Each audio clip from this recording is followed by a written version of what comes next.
The ship came down from the sky like a falling mountain. It was so large that it blocked out the sun for miles around.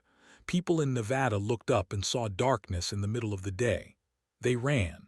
They screamed. They called their families to say goodbye. But the ship did not attack. It simply landed in the desert, crushing rocks and sand beneath its massive weight. The ground shook for 30 miles in every direction. Car alarms went off in towns that could not even see the ship. Birds flew away and did not come back for weeks. The United Earth Coalition sent their response within hours. Soldiers surrounded the landing site. Tanks rolled across the desert. Fighter jets circled overhead like nervous birds. The whole world watched on their screens, waiting to see what would come out of that enormous vessel. What came out was worse than anyone imagined. There were giants. The smallest of them stood at 10 feet tall. Their leader, Ambassador, was nearly 12 feet of muscle, armor, and barely contained violence. His skin was covered in scales the color of burnt metal. He had 4 arms, each one thick as a tree trunk. His eyes were yellow and cold, like a predator watching prey. He walked down the landing ramp with 20 warriors behind him. Each step he took left a deep print in the sand. The soldiers holding their guns suddenly felt very small. Their weapons, which had seemed so powerful that morning, now looked like toys. Stopped at the bottom of the ramp and looked around at the gathered humans. He breathed in deeply through the slits in his face that served as a nose. He smelled their fear. It was thick in the air, almost sweet. His people had smelled this same fear on 17 other worlds. It always came before submission. The diplomats came forward. They were brave men and women who had trained their whole lives for moments like this. They smiled. They spoke words of welcome. They kept their voices calm and steady, but they stayed far away. They used microphones and speakers to communicate from 100 meters back. They did not come close. Notice this immediately. In culture, distance was an insult. It meant you considered someone dangerous but also beneath you. It meant you feared them but would not admit it. It meant you were a coward pretending to be polite. He said nothing about it. He simply noted it and filed it away. These humans were like all the others, weak, afraid, not worth respecting. The negotiations began the next day. The wanted resources. They wanted metals and minerals that Earth had in abundance. They wanted water, which was rare in their part of the galaxy. They wanted workers, though they did not say what kind of work these workers would do. Everyone understood anyway. The human diplomats tried to negotiate. They offered trade agreements. They offered partnerships. They offered anything except what they actually wanted, which was submission. Grew tired of these games. On his world, when you wanted something, you took it.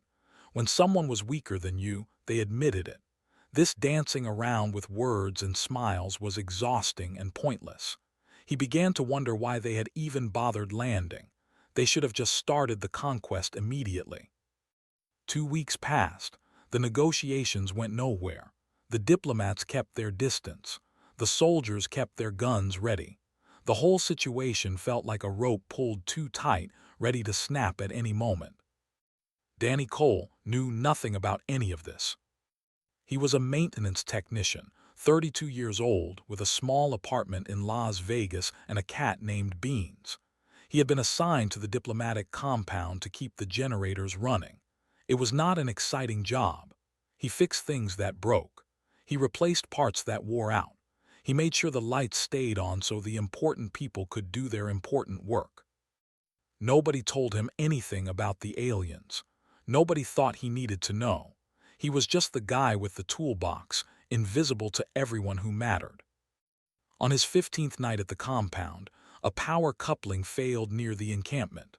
The alert came to his phone at 2 in the morning. He groaned, got out of bed, grabbed his tools, and walked out into the cold desert night. The security checkpoints were unmanned at this hour. The guards were all focused on the main areas, watching for threats from outside. Nobody expected a threat from the maintenance guy walking toward the generators with a flashlight in one hand and a wrench in the other.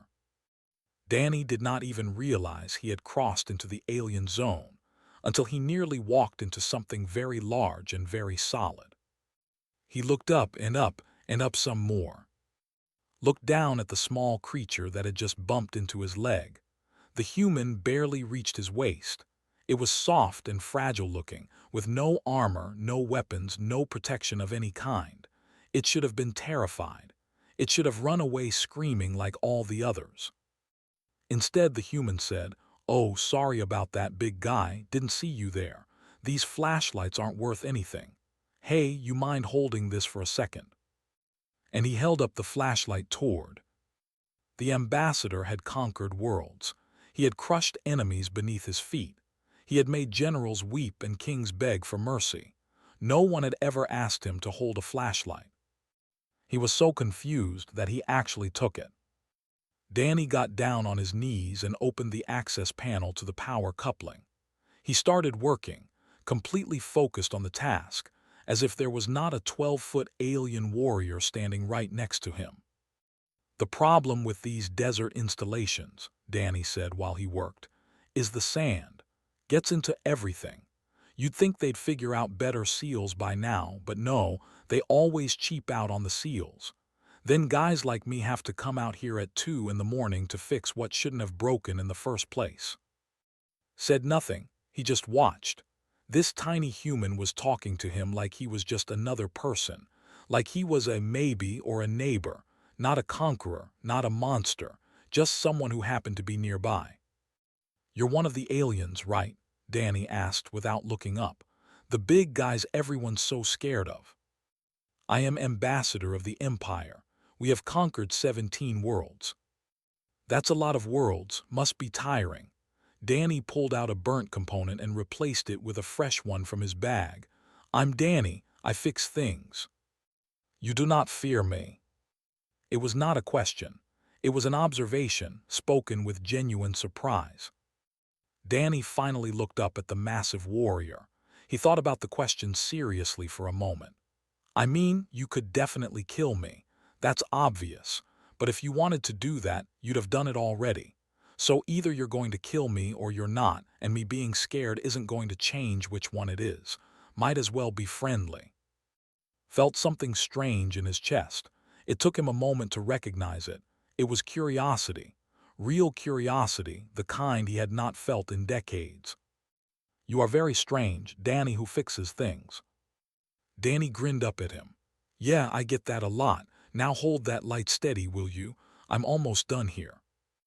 Danny finished fixing the power coupling and stood up, brushing sand off his knees. He took the flashlight back from and tucked it into his belt. The whole interaction had taken maybe 15 minutes. To Danny, it was just another late-night repair job. It was the most unusual encounter he had experienced in 300 years of life. "Thanks for the help," Danny said. "Most people just stand there and watch. Nice to have someone actually useful around." Blinked his yellow eyes. "You are thanking me." "Sure, you held the light where I needed it. That's more than I can say for most of the security guys around here." Danny picked up his toolbox. "Anyway, I should get back. Early shift tomorrow. You have a good night, big guy." He walked away without looking back. Watched him go until the small human disappeared into the darkness. Then the ambassador returned to his quarters and spent the rest of the night thinking about what had just happened. The next evening, there was another equipment failure near the encampment. Danny went to fix it.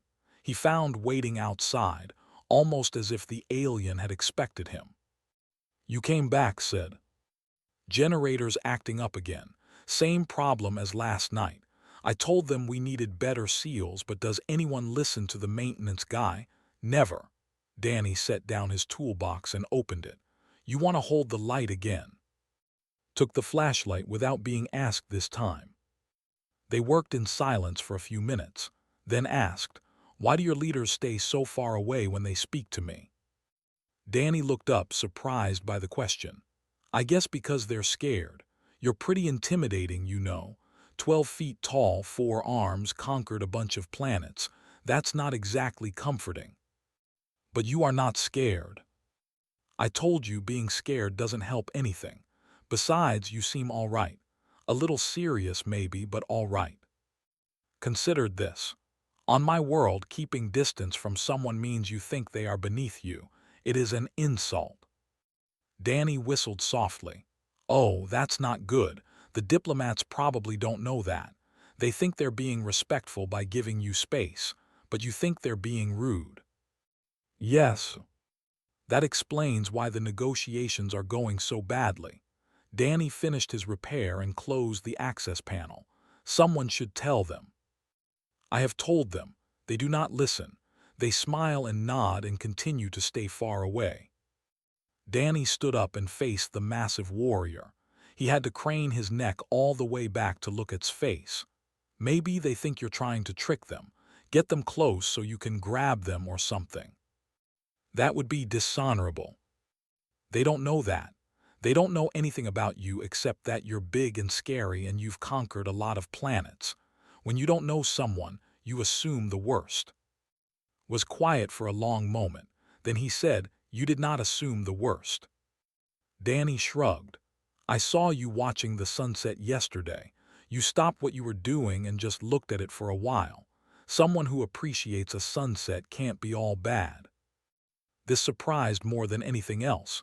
"You were watching me." "Not on purpose. I was walking back from the mess hall and I saw you standing there looking at the sky. You had this expression on your face like you were really seeing it, like it mattered to you." Danny smiled. "My grandpa used to look at sunsets the same way. He said it was the universe's way of reminding us that beautiful things exist, even when everything else is hard." Felt that strange feeling in his chest again. This human, this small and fragile creature, had seen something in him that his own people had stopped seeing centuries ago. He did not know how to respond to that. "Your grandfather sounds wise," he finally said. He died a few years back, cancer. Fought it hard, but sometimes that's not enough." Danny picked up his toolbox. "Anyway, same time tomorrow." Nodded without thinking about it. Over the next few weeks, the late-night meetings became routine. Sometimes there was actually something to fix. Sometimes Danny just brought coffee and they talked. Learned about human culture through these conversations. He learned about families and friendships, about sports and music, about the small joys that made human lives meaningful. In return, he told Danny about he explained their history, their conquests, their strict codes of honor. He described his with its red skis and endless mountains. He spoke about things he had never told anyone, not even his closest subordinates. Danny listened without judgment. He asked questions that were sometimes foolish and sometimes surprisingly insightful. He laughed easily and often, even at things that were not meant to be funny. He treated like a friend, not a conqueror. Word of these meetings spread through the delegation. The other warriors did not understand what their ambassador was doing. Why was he spending his nights talking to this tiny human? What could such a weak creature possibly offer? The second in command was especially concerned. He had served under for 100 years. He had watched his leader break armies and shatter fortresses. This was not the same warrior. Something had changed. "Ambassador," said one evening, "the other warriors are talking. They say you have gone soft. They say this human has corrupted you with his weakness." Turned to face his subordinate. Even among he was large. "And what do you say?" "I say that I do not understand. What does this creature offer that is worth your attention? He has no strength, no power, no value. He fixes machines. He is nothing." Thought about how to explain it. The language did not have good words for what he was experiencing. Finally, he said, "He sees me as a person, not as an ambassador, not as a conqueror, not as a threat, just as a person. Do you know how long it has been since anyone looked at me that way?" Did not have an answer. "When you are strong," continued, "everyone around you is either afraid of you or wants something from you. They bow because they have to, not because they want to. They agree with you because disagreeing is dangerous. You become surrounded by fear and flattery, and you forget what it feels like to be treated as an equal. But he is not your equal. He is so far beneath you that comparison is meaningless. And yet he treats me as an equal anyway. That is his strength. It is a kind of strength we do not have a word for. Shook his head. He did not understand. He was not sure he wanted to understand. All he knew was that their ambassador was changing, and change was dangerous. Meanwhile, the human diplomats had noticed the late-night meetings too. They were furious. A maintenance worker was having regular contact with the alien ambassador while their careful negotiations went nowhere. It was embarrassing. It was potentially dangerous. It needed to stop. They called Danny into a meeting room and told him, in no uncertain terms, that he was to stay away from the encampment. He was not trained for alien contact. He was not authorized for diplomatic communication. He was risking the entire future of humanity with his reckless behavior. Danny listened to all of this with his hands folded in his lap. When they were finished, he said, "Have any of you actually talked to, really talked to him?" The diplomats looked at each other. "We have conducted extensive negotiations." "That's not what I asked. Have you sat down with him and asked him about his day, asked him what he thinks about, asked him what he hopes for?" Silence. "Maybe that's why your negotiations aren't working," Danny said. "You're so busy being careful that you forgot to be human." He walked out of the meeting room before they could respond. That night, he went to the encampment as usual, was waiting for him. "I heard you got in trouble," the ambassador said. Danny grinned. "Word travels fast. Yeah, the big bosses told me to stay away from you, said I was being reckless. And yet you are here. Well, I figure they can fire me if they want, but I'm not going to stop being friends with someone just because other people are scared." Danny pulled out 2 cups and a thermos of coffee. "Besides, who else is going to teach you about human music? We haven't even gotten to jazz yet." Took the offered cup. It looked tiny in his massive hand. "What is jazz?" Danny's smile grew wider. "Oh, you're going to love this." The tension in the delegation had been growing for weeks. Warriors who had conquered planets together now whispered in corners and fell silent when walked by. The ambassador pretended not to notice, but he knew what was happening.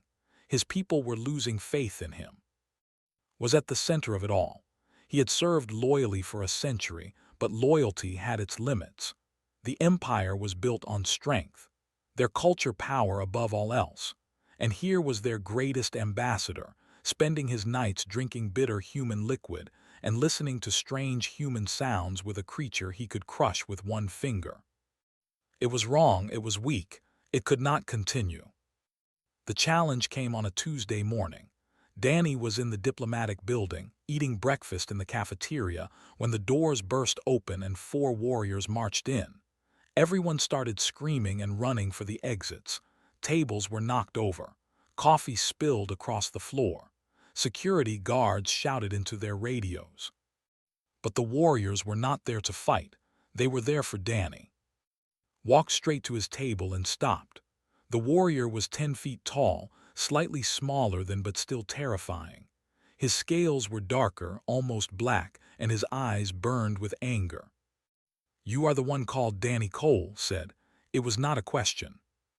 Danny looked up from his eggs. His heart was pounding, but he kept his voice steady. "That's me. Can I help you with something? Your friendship has weakened our ambassador. You have corrupted him with your softness. This is unacceptable." Slammed one of his 4 fists on the table, cracking it in half. "I challenge you to combat. When I defeat you, we'll see the truth of what humans are. Weak, pathetic, worthy only of conquest." The room had gone completely silent. Everyone was staring. Danny felt the weight of 100 eyes on him. He also felt very, very small. "Combat," Danny repeated slowly. "You want to fight me?" "Yes. You know I'm like a third your size, right? And I don't have 4 arms, or armor, or any combat training at all." Smiled, showing rows of sharp teeth. "I know, that is the point." Danny should have been terrified. A reasonable person would have refused or begged or tried to run. But Danny had learned something important over the past weeks. The respected courage. They despised cowardice. If he backed down now, everything he had built with would be destroyed. So he took a deep breath and said, "Okay, but I get to pick the contest." Smile flickered. "What?" "Among my people, when someone issues a challenge, the person being challenged gets to choose the method. It's only fair. You're clearly better at physical combat, so if I pick that, you win automatically. That's not a real contest. That's just you proving something everyone already knows." The other warriors muttered among themselves. This was unusual. Challenges in culture were always physical, but the human was not wrong. A contest with a predetermined outcome proved nothing. "What do you propose?" asked, his eyes narrowing. Danny reached into his pocket and pulled out a deck of cards. He always carried them. His grandfather had taught him to play, and the cards had gone everywhere with him ever since. "Poker," Danny said. "You want to prove you're stronger than me? That's easy. Everyone can see that, but strength isn't just about muscles, it's about will. It's about making decisions under pressure. It's about controlling what other people think and believe." He started shuffling the cards with practiced ease. "In poker, the cards you're dealt don't matter as much as how you play them. A weak hand can beat a strong hand if you're smart enough. That's the kind of strength I want to test." Stared at the small rectangles of paper in Danny's hands. "This is a trick, a human game designed to favor humans." "Maybe, but you won't know until you try." Danny dealt out 5 cards face down on the broken table. "Unless you're afraid to learn something new." That was the key. Danny had learned that they hated being called afraid almost as much as they hated being weak. Scales shifted color slightly, a sign of anger.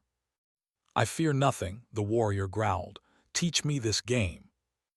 Word spread quickly through the compound.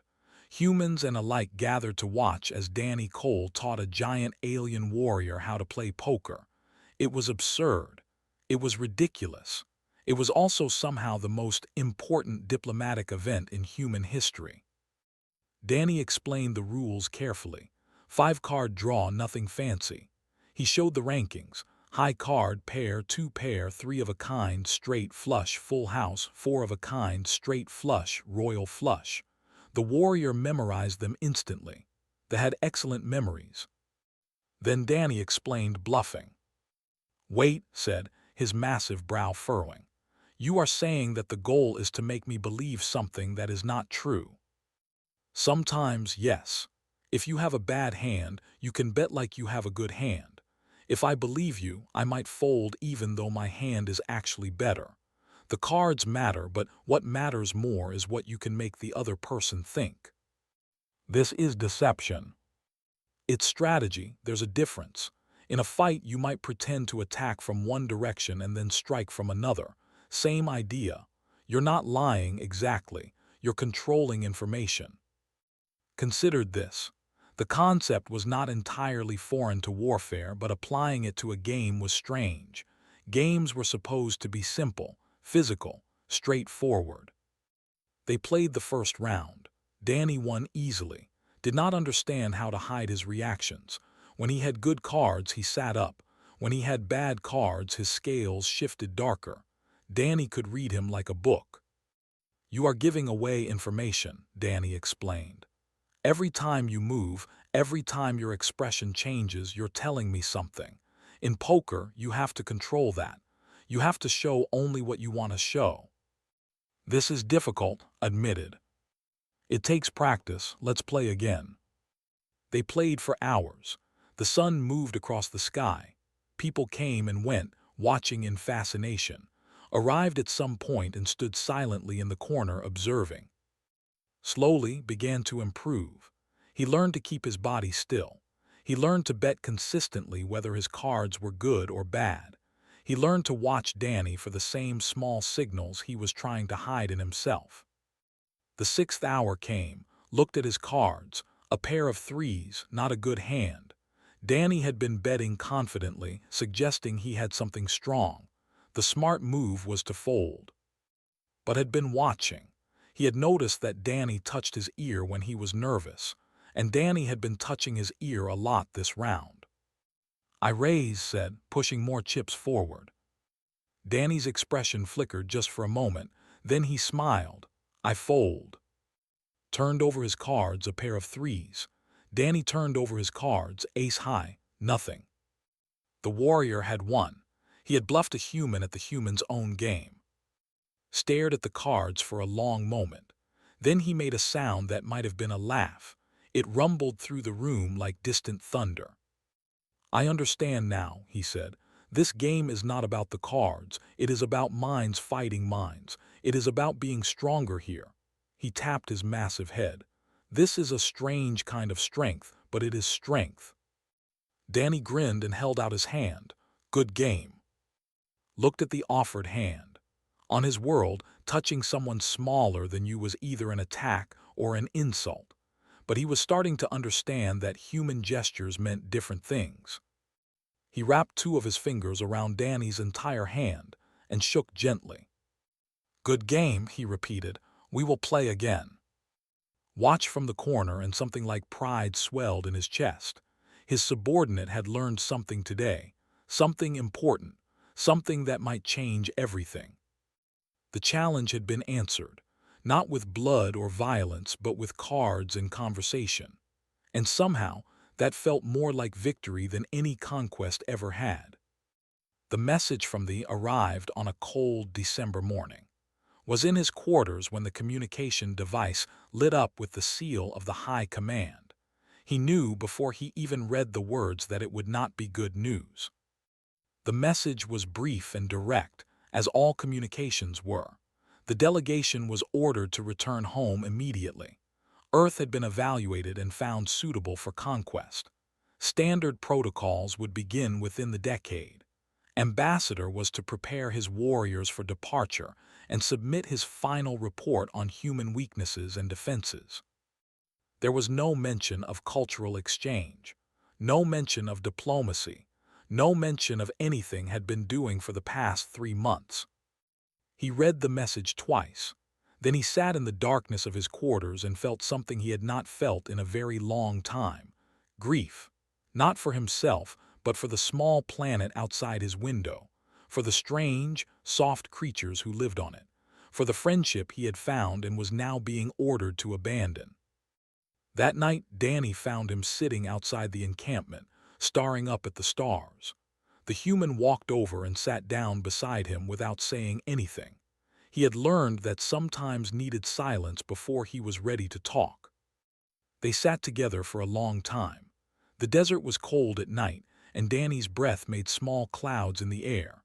Above them, the stars wheeled slowly across the sky. Finally spoke, "I have been ordered to return home." Danny nodded slowly. He had been expecting something like this. "When do you leave?" "Tomorrow. My ship is being prepared now."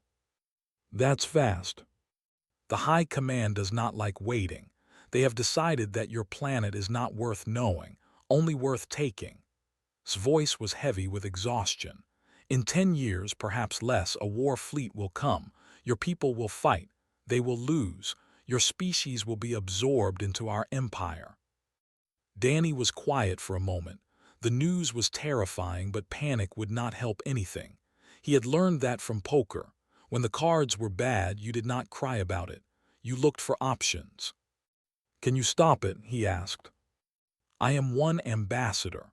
The High Command speaks with the voice of thousands. I could argue against the conquest, but they would not listen. They have already made their decision." "Have they ever been wrong?" Turned to look at the human sitting beside him. "What do you mean?" "I mean, has the High Command ever made a decision that turned out to be a mistake, something they regretted later?" The ambassador thought about this. They did not speak often of their failures, but they existed. Worlds that had been conquered too quickly before their true value was understood. Allies that had been destroyed when they could have been useful. Opportunities that had been missed because the High Command was too focused on strength and not enough on wisdom. "Yes," admitted, "there have been mistakes." Then maybe this is another one. Maybe conquering Earth would be a mistake. Maybe there's something here worth more than resources and workers. What could possibly be worth more? Danny leaned back and looked up at the stars.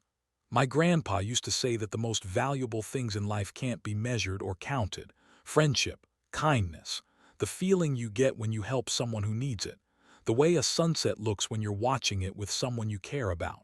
He glanced at. Have you ever had a friend before? A real friend, not a subordinate or an ally or someone who's afraid of you. The question hit harder than any weapon ever had. He searched his memories, going back centuries, looking for someone who had treated him the way Danny did. Someone who had seen him as a person, not a symbol. Someone who had laughed with him and argued with him and shared small moments of peace. He could not find anyone. No, he said quietly, I have not. Then you understand what I mean. What's that worth? Can you put a number on it? The high command would say friendship is a luxury, a distraction from conquest. Maybe they're wrong.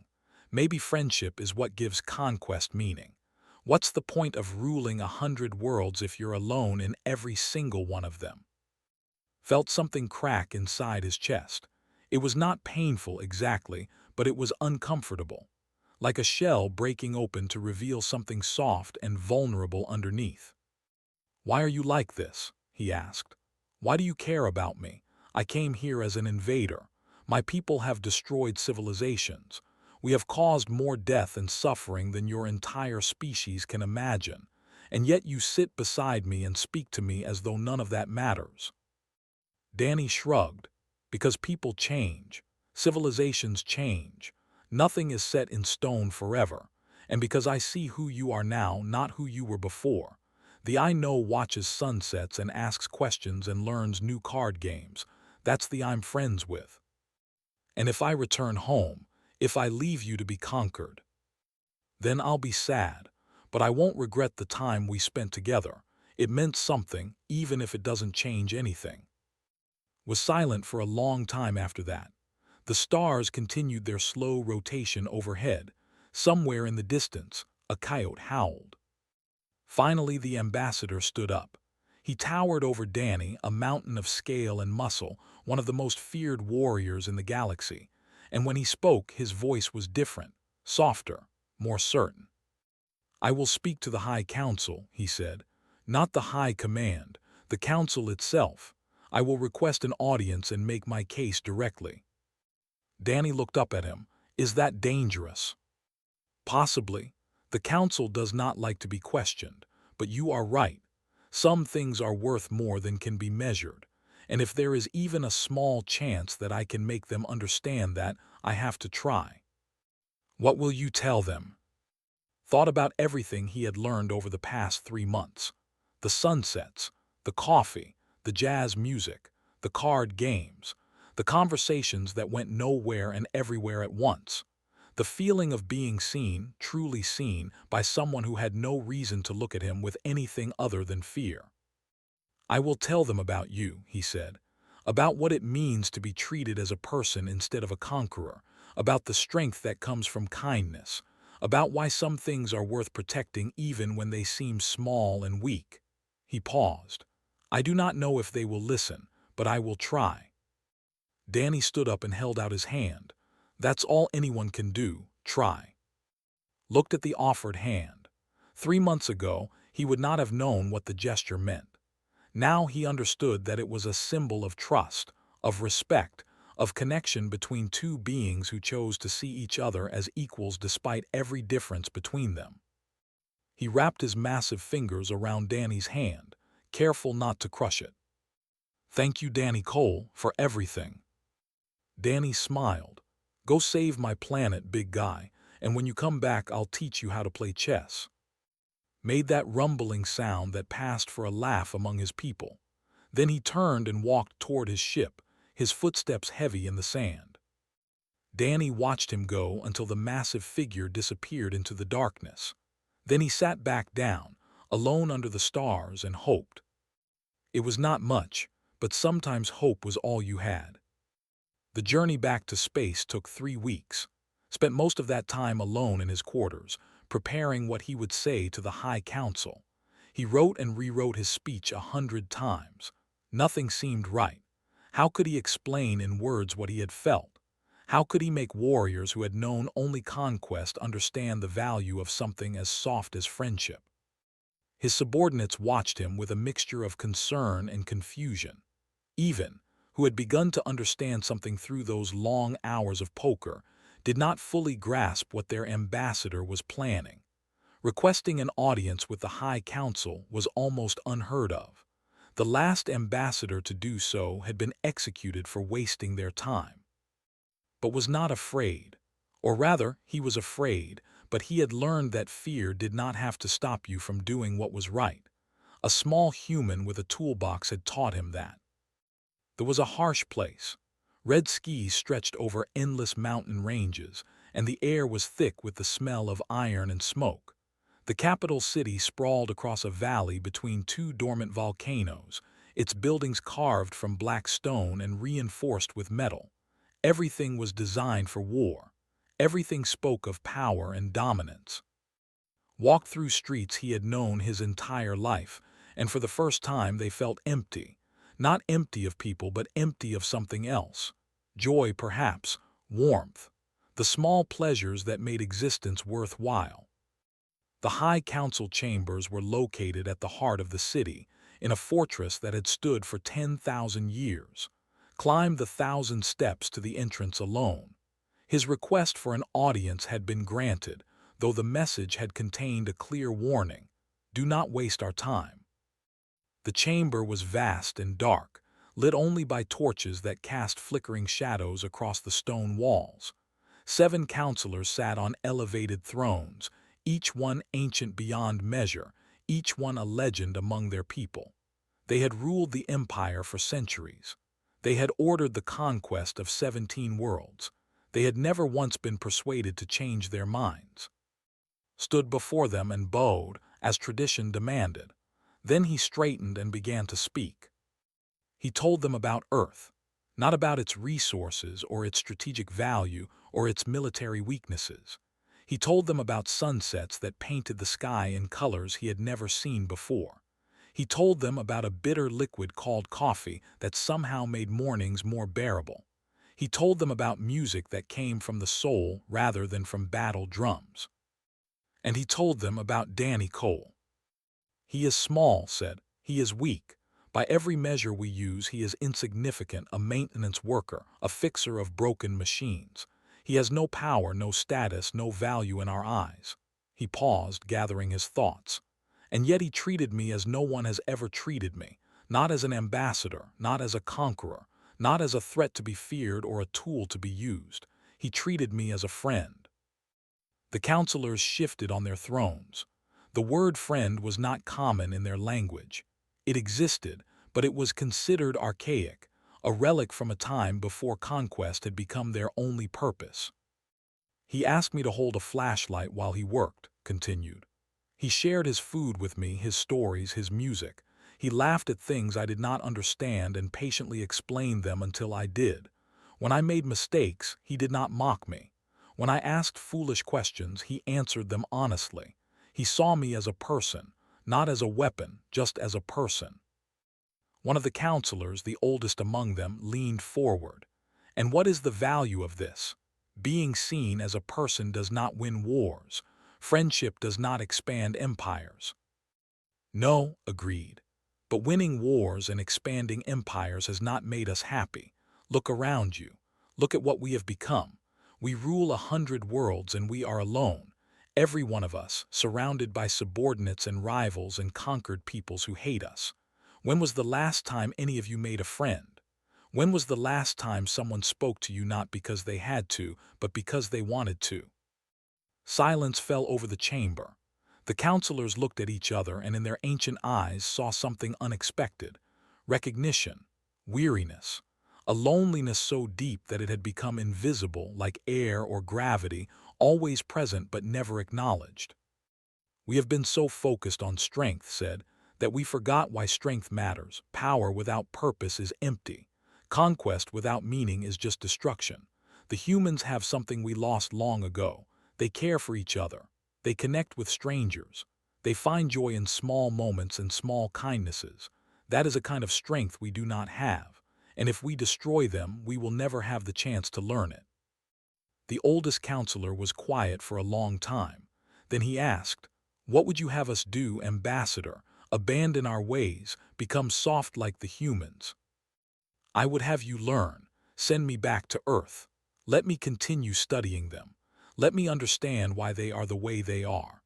And then let me bring that knowledge home so that we might become something more than conquerors." The debate lasted 9 days. Was not present for most of it, but he heard reports from allies within the council. The arguments were fierce. Many believed that showing mercy to a weak species would be seen as weakness by their enemies. Others questioned whether anything of value could be learned from creatures so fragile. But there were also voices of support, voices that had grown tired of endless war, voices that wondered if there might be more to existence than conquest and dominance. Old voices, ancient voices, speaking truths that had been suppressed for centuries. On the 9th day was called back to the chamber. The oldest counselor spoke. "We have decided. Earth will not be conquered at this time. Instead, Ambassador will return to the planet and continue his study of its people. He will learn what makes them different. He will discover whether their ways have value that we have overlooked, and he will report his findings to this council." Felt his heart's racing. "And if I find that their ways do have value, then we will consider learning from them. This is unprecedented, Ambassador. Do not make us regret it." "I will not." He bowed again and left the chamber. Outside, the red sky stretched overhead, the same sky he had known his entire life. But somehow it looked different now, brighter, full of possibility. 6 weeks later, the ship descended through Earth's atmosphere once more. It landed in the same Nevada desert, in the same spot where everything had begun.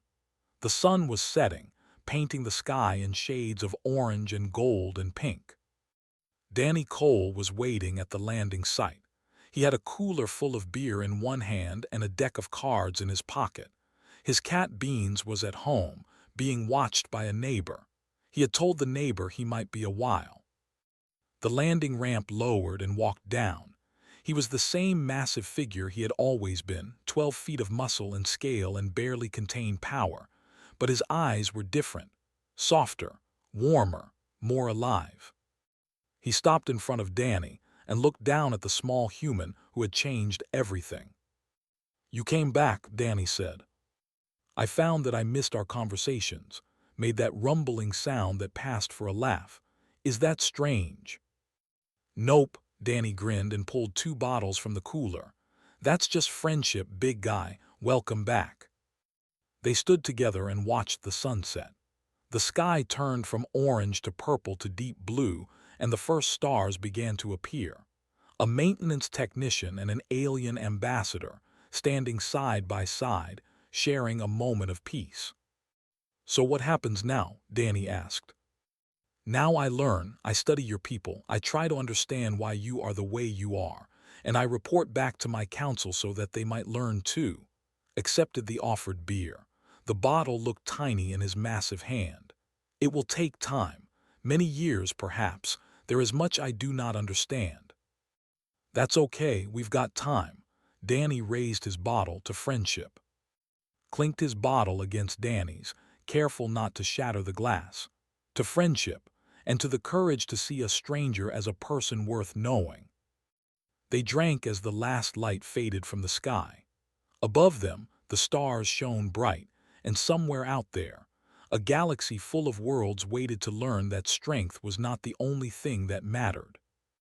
Sometimes the greatest victories were not won with weapons or armies. Sometimes they were won with a flashlight, a deck of cards, and the simple, brave choice to treat a monster like a friend. The end.